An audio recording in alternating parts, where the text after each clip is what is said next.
Conversando, a gente se entende.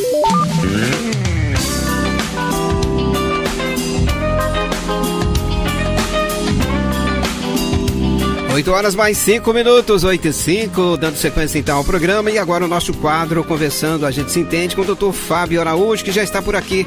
Bom dia, doutor. Bom dia e seja bem-vindo sempre aqui no nosso programa.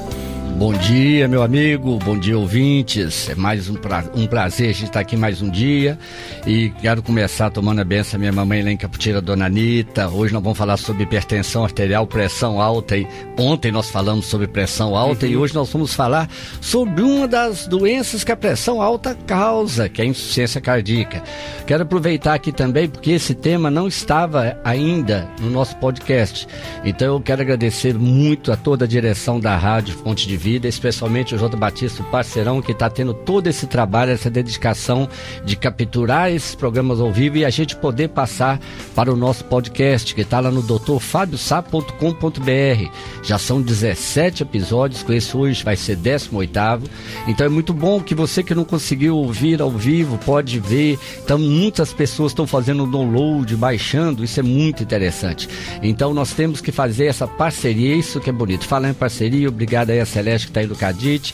Lembrando que amanhã nós vamos estar no Centro Médico da Casa de Maria, amanhã à tarde também com nossas consultas. E é isso aí, pedindo força, iluminação e discernimento. E vamos para mais um programa com as bênçãos de Deus. Muito bem, doutor. Então, como você já disse aí, nós falamos ontem sobre pressão arterial e hoje o assunto é mais uma doença aí do coração, que é a insuficiência cardíaca. Doutor, afinal, o que é mesmo a insuficiência cardíaca, doutor? Pois é, isso é muito interessante, que nós falamos ontem de pressão alta, então muitas pessoas falam assim, eu tenho a pressão alta que estava mais ou menos controlada, que nós falamos que não existe mais ou menos controlado, não foi isso? Sim.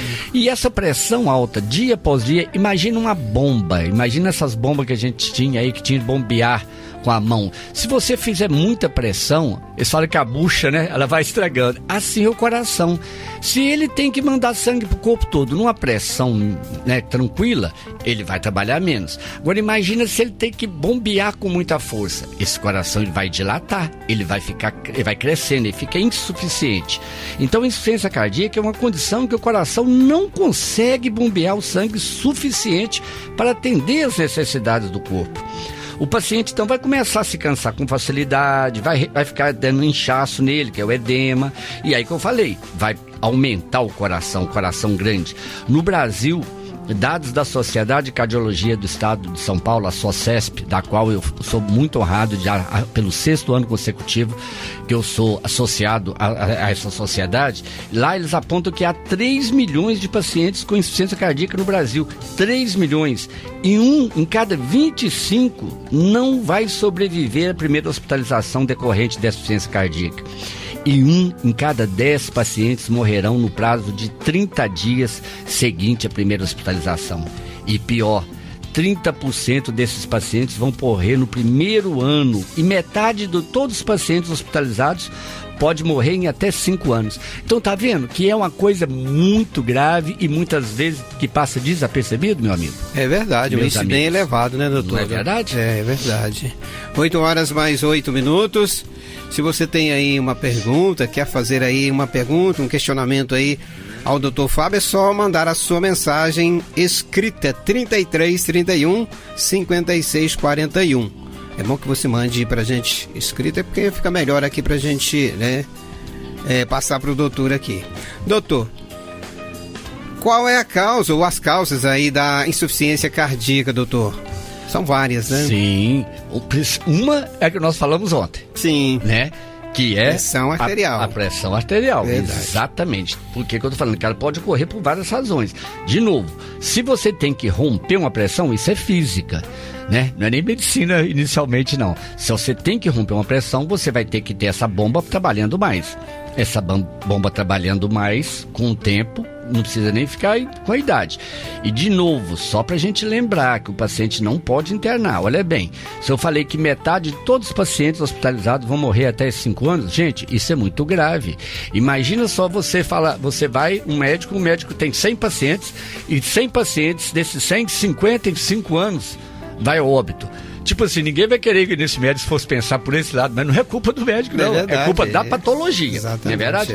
Então, o médico tem que fazer a sua parte, exato, né? Com certeza. Exato. Né? Então, por exemplo, a pressão alta é o que nós falamos. Agora, a doença arterial coronariana, quando a coronária obstrui, por exemplo, dá um infarto. Se você infartou, a parte do músculo cardíaco que está infartada vai bombear com menor força, com menor potência. Mais uma causa, né? Doenças da válvula, inflamações, doença de Chagas, do que nós falamos, né, do barbeiro, que acontece também com a cardiopatia chagásica. O diabetes, não podia faltar, né? Diabetes está em tudo, meu Deus do céu. O diabetes também é uma das doenças que mais pode levar à insuficiência cardíaca. Agora, tem também, infelizmente, pessoas que já nascem. É cardiopatia congênita, não é tão comum, mas acontece sim. Isso tem que ficar ligado também. 8 horas 10 minutos, 8h10. Vamos seguindo com o nosso bate-papo, com a nossa conversa com o Dr. Fábio Araújo. E se você tem aí uma pergunta, gostaria de fazer uma pergunta para o Dr. Fábio, então mande pelo nosso WhatsApp 33 31 56 41, que ele vai responder você aí, né, da melhor maneira possível, né, doutor? Com certeza. Com a bênção de Deus. Com certeza. Doutor, mais uma perguntinha. Quais são aí os sintomas da insuficiência cardíaca? E como que alguém pode desconfiar, né? Fazer, né, ter já aquela desconfiança de que está com essa doença, doutor? Há sintomas, né, doutor? Sim, sim. E o mais interessante, por isso que eu falo, que a gente tem a insuficiência cardíaca de fração de ejeção, que a gente chama, né? Reduzida, preservada e intermediária. Então, o que eu estou querendo dizer? São 3 classificações que o cardiologista vai explicar. E nem sempre é fácil a gente diagnosticar a fração de ejeção preservada. Como assim? Se a bomba está com defeito, doutor Fábio, então não vai ter jeito de jogar muito sangue para frente. O pior que tem. Até a fração de ejeção preservada, inclusive é uma patologia que até pouco tempo atrás, até uns 3, 4 anos, não tinha nem medicação para ela. E olha que interessante, nós começamos a usar uma medicação há mais ou menos 6, 8 anos para diabetes, um tal de inibidor de SGLT2, as glifosinas. Essa medicação era só para diabético. Nós acabamos de falar que o diabético tem mais chance de ter insuficiência cardíaca, ok? Ok. Agora olha bem que interessante. O que nós notamos? Que aquele paciente diabético que estava usando essa medicação, ele melhorava a insuficiência cardíaca. Aí o que os cientistas começaram a fazer? Isso, gente, nós estamos falando coisas assim, na ciência, 6, 8 anos é muito recente, né? Aí, a gente sempre participando de cursos, São Paulo, Recife, Brasília, Rio, e vamos que vamos. O que começamos a ver? Falei, gente, então se pegar essa medicação, que ajudou tantos pacientes diabéticos com insuficiência cardíaca, e colocar nesses pacientes que não têm diabetes, será que funciona sem dar prejuízo a outras coisas? E não é que funcionou? E que coisa maravilhosa. Então, aquele tratamento que não existia até uns 3 anos atrás para certos tipos de insuficiência cardíaca, agora tem.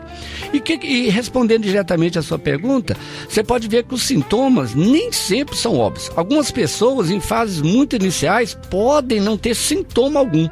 E outras podem, o que eu falei muito da falta de ar. Aí a pessoa fala, falta de ar, eu estou com cansaço, deve ser estresse, tenho trabalhado muito, esses dias eu estou muito preocupado. Não, gente, tem que saber o que é falta de ar mesmo. Que a falta de ar da insuficiência cardíaca, imagina só, se eu não consigo bombear o sangue para frente, ele vai represar. Se represa, vai juntar líquido dentro dos pulmões. E esses inchaços nos pulmões que vai levar... Como é que vai competir o líquido com o oxigênio? Então a pessoa começa a andar, ela começa a ter cansaço. E é interessante que o médico olhe isso. Muitas vezes, o líquido quando vai para o pulmão, pode dar até edema agudo de pulmão que a gente chama, mas é essa falta de ar pro líquido no pulmão. Quando vai pro abdômen, dá aquela barriga d'água, né, ascite. Quando vai para as pernas, dá aquele inchaço, e geralmente é um inchaço mais matutino que a gente fala, né? Mas não, vespertino, desculpa, é mais à tarde que acontece. Agora olha que interessante. A pessoa, muitas vezes o médico pergunta assim, você tá tendo falta de ar para subir a escada? Não, doutor Fábio. Ah, então você sobe a escada, ou não tem falta de ar? Não. Mas você vai ver se você sobe a escada, ele não sobe, ele tá subindo de elevador. Ué, você, peraí, tá vendo? Então a gente tem que tomar cuidado, porque quando você pergunta, você tem falta de ar na hora que você sobe a escada? Ele fala que não. Só que às vezes ele não tá subindo a escada. Se você vai deixando... Depende também do tamanho da escada. E também da escada, de repente é só 5 degraus. 2 degraus, 5 degraus. Só. Então isso aí subir 10, 20 degraus, aí vai sentir, né? Vai sentir. Aí, conclusão, se nós não ficarmos espertos com a resposta do paciente, ele vai cada dia piorando. Quando ele chega e fala, doutor, eu tô tendo cansaço para tomar banho. Dizer o quê? E acontece isso, gente. Pensou, para tomar banho eu tenho que parar. Olha bem, isso já é um dos sintomas. Então também falta de energia. Muitas vezes a pessoa tosse com uma tosse, mas é uma tosse espumosa, entendeu? Olha bem, amigos, olha bem, caros ouvintes. Todas as vezes que nós falamos sintomas aqui, eu quero que vocês fiquem bem atentos que sintomas, sinais, pode ser o mesmo para diversas doenças. A gente nunca quer, porque de repente tem gente aí que tem medo de doença, transtorno do pânico, o doutor Fábio fala uma coisa que a pessoa fala, meu Deus do céu, eu tô com insuficiência cardíaca. Não, a gente aqui está sempre levando essa consideração que a gente dá um alerta, a gente também está aberto aqui, você pode notar, nós estamos conversando aqui com o WhatsApp aberto, com o canal aberto, para justamente a pessoa que está em dúvida, não fique em dúvida, não espere o programa ficar até amanhã, para depois esclarecer uma coisa e ficar aí com pressão alta durante 24 horas não, tá? Mas esses são os principais sintomas, falta de ar e edema, né? À tarde, começou a inchar as pernas à tarde demais e falta de ar excessiva, tem que procurar saber se não é insuficiência cardíaca. Aos primeiros sintomas, procura o médico, né, doutor? Exatamente, é exatamente isso. 8 horas mais 16 minutos, 8h16. Pois é, se você quer fazer uma pergunta aqui pro Dr. Fábio, é no 33 31 56 41 que está à sua disposição. Mande aí, pode digitar aí e mandar para nós aqui no nosso WhatsApp. Vamos seguindo mais uma pergunta aqui pro Dr. Fábio. Doutor, quais são aí os fatores de risco para essa doença? Ou seja, o que pode levar alguém a desenvolver aí a insuficiência cardíaca, doutor? Ótima, muito bom essa colocação. Porque mesmo que a gente não seja possível assim prever com exatidão qual paciente tem mais probabilidade de desenvolver insuficiência cardíaca, a gente tem que estar ciente de fatores de risco. E aí é o que você falou, buscar o tratamento precoce. É isso que é o mais importante, porque como a gente sempre falou, quanto mais rápido a gente fizer o diagnóstico, o tratamento precoce, esse paciente vai internar menos. E aí que é o grande problema. Todas as outras doenças, assim, teoricamente, vamos supor, a pessoa internou com a pneumonia. Fez o tratamento, ele voltou para casa bem. Graças a Deus, recuperado, vai voltar às atividades. Se ele pratica esporte, ele vai praticar normalmente. O problema da insuficiência cardíaca é que cada vez que o paciente interna, ele volta para casa pior. Ah, mas não fez o tratamento bem? Não, pode ser o melhor tratamento do mundo, o melhor hospital do mundo, os médicos mais atualizados do mundo. Ele internou, ele volta para casa pior.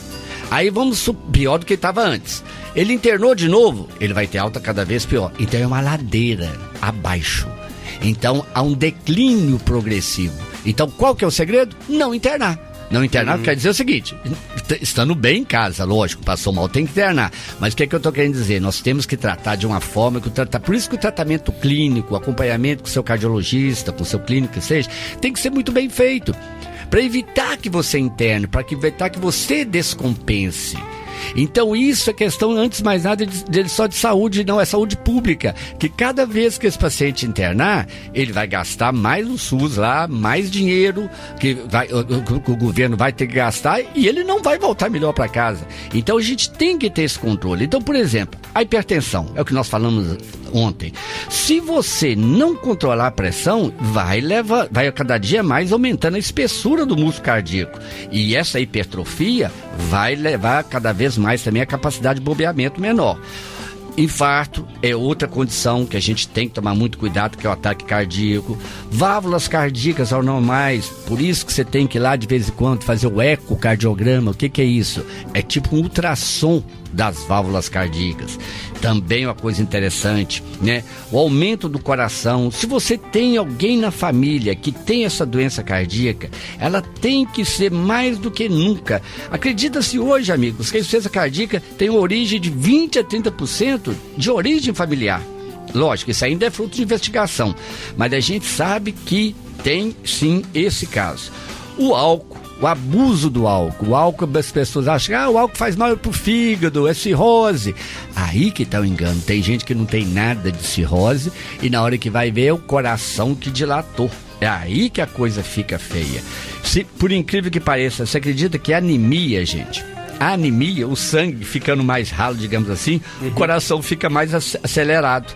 E isso porque se ele tem que acelerar muito, é uma bomba que tem que bombear com muita rapidez, ela vai também ficar mais fraca, certo?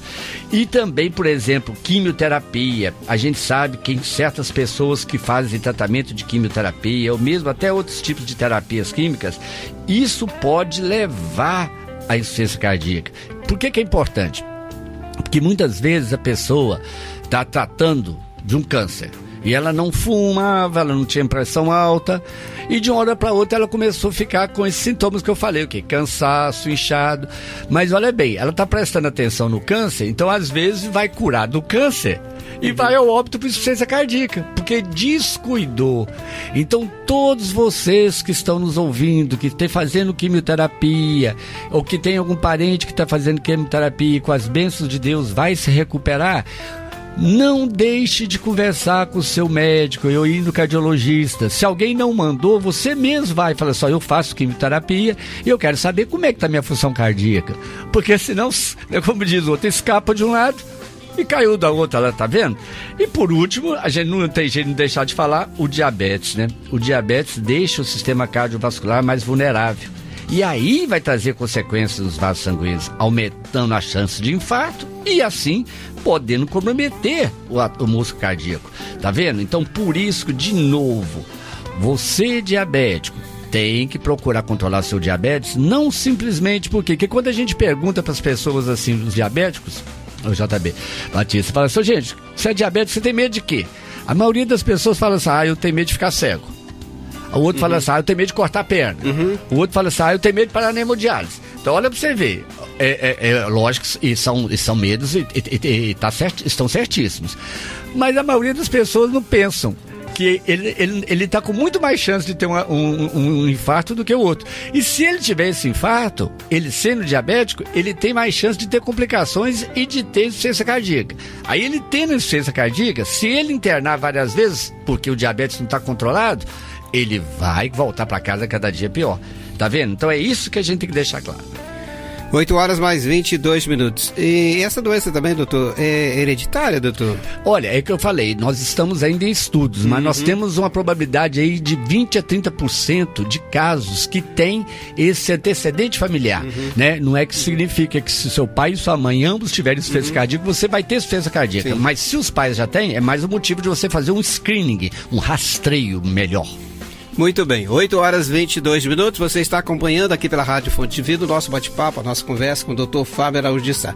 Doutor, eu tenho um ouvinte aqui, vamos para a pergunta? Fica à vontade, pode, ouvinte aí à vontade. Bom, nós estamos com a ouvinte aqui, a nossa ouvinte, a Irani Fernandes, ela está perguntando o seguinte, doutor, se a diabetes for controlada, a gente tem risco de infartar, o doutor? Oi, Irani, bom dia, minha amiga, grande abraço, obrigado pela audiência. Olha bem, a sua pergunta foi muito interessante. Eu vou responder diferente.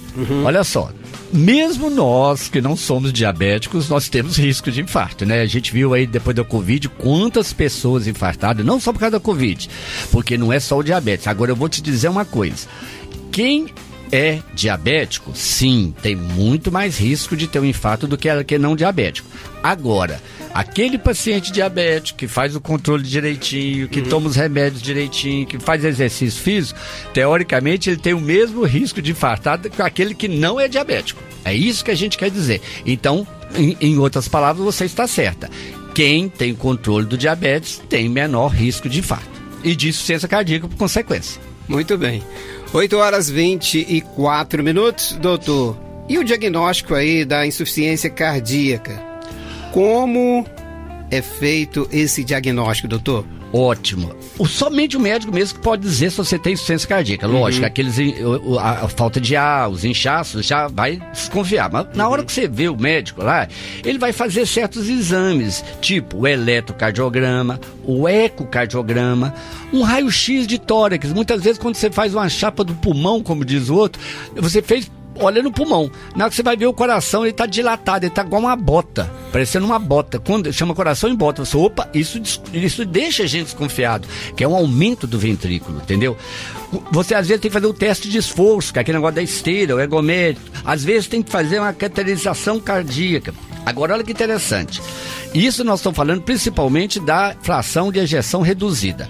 Agora, às vezes eu posso fazer um ecocardiograma e mostrar que o coração está batendo teoricamente, mas está tendo uma fração de ejeção preservada, que é esse tipo de fração de ejeção que eu disse que não tinha tratamento até pouco tempo. Mas a verdade é o seguinte, se você é diabético, você está obeso, olha bem, diabético, obeso e já está com uma idade um pouco mais avançada, você tem que procurar saber, porque teoricamente seu coração já está insuficiente, com todos nós. É questão de idade.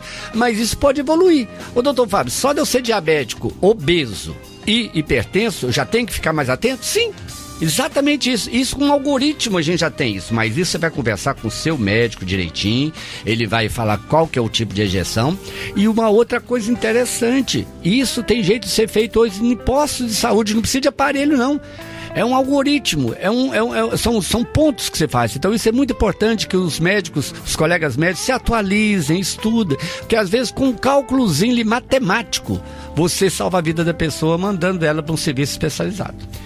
Muito bem, 8 horas mais 26 minutos, e é bom a gente lembrar, né, doutor, que procuraram sempre um profissional qualificado para fazer aí todo um diagnóstico da doença, né? Perfeito. Isso é importante.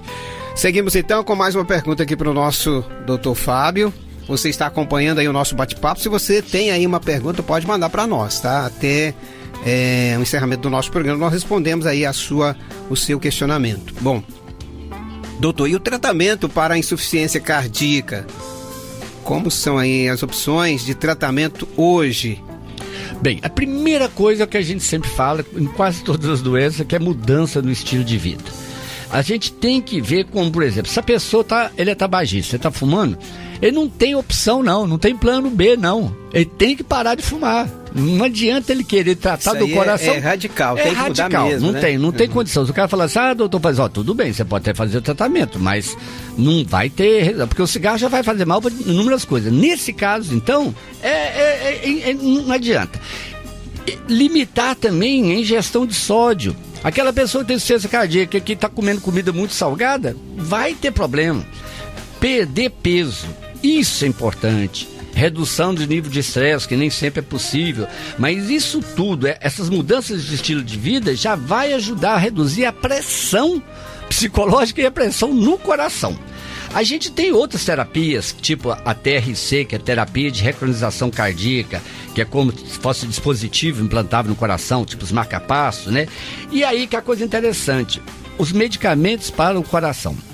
A gente tinha já há bastante tempo e ainda usa, né, de coxina, furosemida, tem que reduzir a pressão, os beta-bloqueadores, que é propanolol, atenolol, esses ol da vida. Sim, mas esse aí pegava só a fração de ejeção reduzida. A danada da fração de ejeção preservada que eu falei, que é um tipo também grave, e às vezes não apresenta tantos sintomas, e depois quando apresenta pode ficar muito grave, tem pouco tempo, mas já tem disponibilidades, inclusive desses medicamentos no SUS. E eu vou deixar um alerta. Se Deus quiser, na próxima semana, nós vamos ter um advogado aqui que vai explicar pra gente como que você, por exemplo, essa medicação para insuficiência cardíaca. Muitas vezes as medicações, quando são mais novas, são medicações mais caras. Mas existem certas faixas de idade, certos tipos de pacientes que têm direito a essas medicações de graça. Não tem que estar em processo contra a SUS, não. É só preencher um laudo próprio, chama LME, laudo de medicação especial. E muitas vezes os colegas não estão sabendo, ou às vezes o próprio paciente acha que não tem jeito de fazer e abandona o tratamento porque não está tendo condições de comprar. E ele tem esse perfil. E o perfil que eu estou dizendo é o perfil metabólico, é o perfil da idade, é o perfil da patologia. Então vai ser muito interessante a gente discutir o direito médico, né? O direito do paciente, chama direito médico, que é a especialidade. Então nós vamos bater um papo muito bom aí, que nós vamos bater um papo nós três aqui, e vocês ficam de olho aí que nós vamos fazer uma chamada com antecedência no dia, porque é um tema muito interessante, que muitas pessoas aí às vezes vão poder ser beneficiadas com medicamentos que é direito deles e não sabe, né? E de novo, um dos últimos tratamentos, às vezes, é a cirurgia cardíaca, até transplante cardíaco. Mas o mais importante que a gente quer deixar aqui para vocês e alerta: vamos fazer de tudo para esse paciente nosso não internar. De novo, toda vez que um paciente com insuficiência cardíaca interna, ele volta para casa, infelizmente, pior do que quando ele entrou. E isso gradativamente. Então vai internando, vai chegando uma hora que vem ao óbito, às vezes sem necessidade. Agora presta atenção, isso não significa que a pessoa tem insuficiência cardíaca, tá passando mal em casa, falou assim: eu não vou internar não, o doutor Fábio falou que eu vou voltar pior. Vocês estão entendendo? O que eu tô querendo dizer é que a gente tem que tratar a pessoa tão bem para ela não ter necessidade de internar. Porque senão o tiro sai pela culatra, falando assim: olha o quê? Eu não vou de jeito nenhum, porque cada vez que eu interno eu volto pior. Então vamos esclarecer, né? A gente tá conversando direitinho. Acredito que ficou bem entendido isso, não é verdade? E seguir as orientações médicas, né? Se o doutor orientou, então os segue as orientações. Certos, a dieta certa, fazer a tua parte. Isso aí, não é acompanhar, exatamente. É importante, então, o papel da família aí nesse sentido, né? De orientar aí o paciente. Doutor, suas considerações? Aqui, então mandando um abraço aí pro pessoal de Palma, Elisa Januzzi, filho do senhor Geraldo Magela, ex-provedor do Hospital Maria Eloy, tá lá ligadinho com a gente. Um grande abraço, meus queridos, muita paz pra você, querido. Abração a todos aí da nossa cidade. Abração aí a Celeste, nós já estamos chegando aí para atender nossos pacientes, né, minha amiga? Queridos, um grande abraço, até amanhã, obrigado, e vamos com as bênçãos de Deus por mais um dia. Um abraço, doutor, e até amanhã, se Deus quiser.